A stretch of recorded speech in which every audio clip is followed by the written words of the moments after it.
In my previous video about Widow's Bay, I mentioned that Tom Loftis deserves his own conversation, but it is hard not to mention Wyck Crawford when talking about Tom. And I think the best way to look at these two is through the lens of isolation horror, a genre that is built on one simple premise. Put a skeptic on a rock, or honestly anywhere where the character is cut off from civilization, add an older figure who knows what lives there, and watch the setting do the rest. But when thinking of Widow's Bay, I do keep coming back to one specific example, maybe because they too are on a rock and the protagonist's name is Thomas. I am of course talking about Robert Eggers' 2019 film, The Lighthouse, where a young lighthouse keeper named Winslow arrives on a remote New England island under the supervision of a veteran keeper named Thomas Wake. And by the end of the film, and as one theory goes, you cannot tell where one man ends and the other begins. And the reason that film keeps coming back to me while watching Widow's Bay is one simple detail. There is one scene in The Lighthouse when Wake asks Winslow if he believes in God, and Winslow says he is a God-fearing man, but a skeptic nonetheless. And by the end of episode 1 of Widow's Bay, Tom Loftis, a man who has spent the majority of his career dismissing the island's history as superstition, is kneeling in a restaurant yelling at strangers that there is something in the fog. Hey everyone, I'm Nikanak, and I make videos about everything I question and overthink, and today I want to talk about Tom Loftis, who is desperately trying to drag his community into the 21st century against the wishes of pretty much everyone, especially Wyck Crawford, the man who has always been there, the man Tom Loftis has spent 3 episodes trying to dismiss,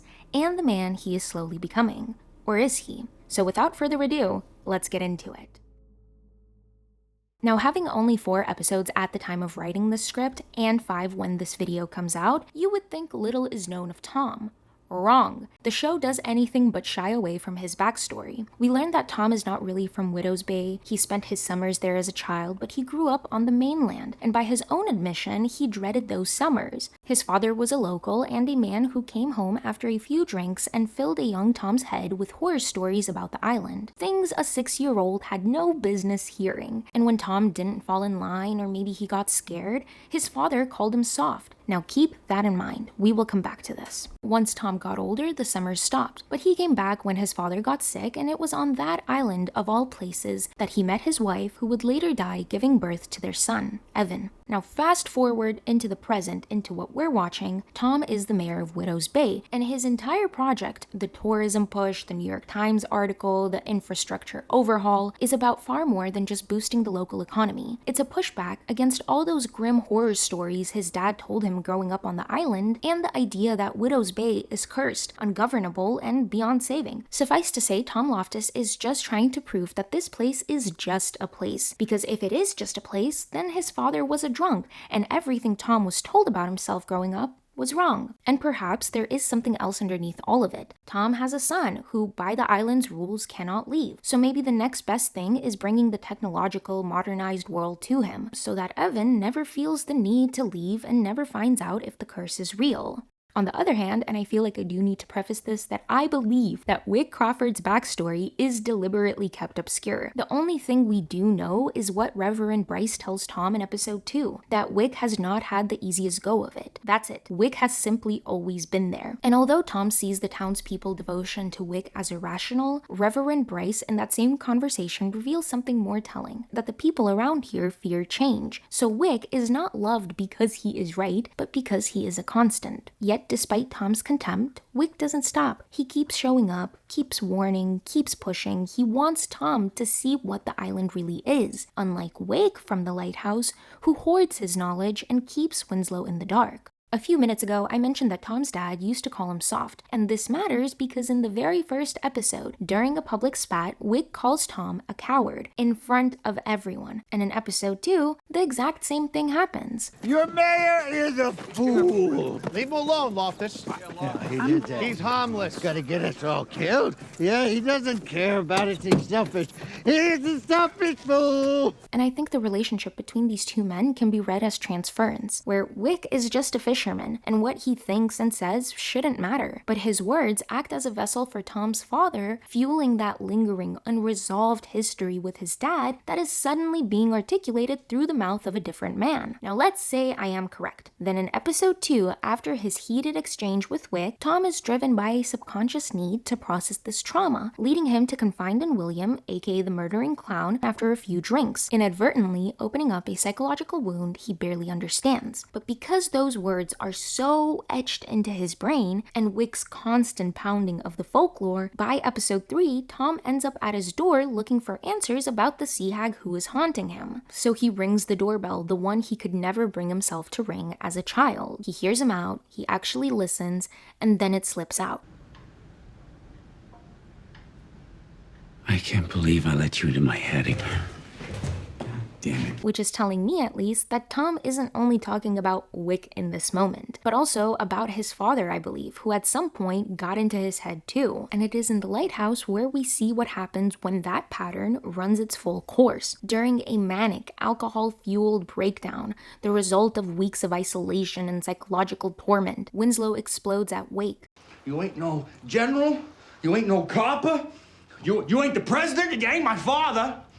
And I'm sick of you acting like you is.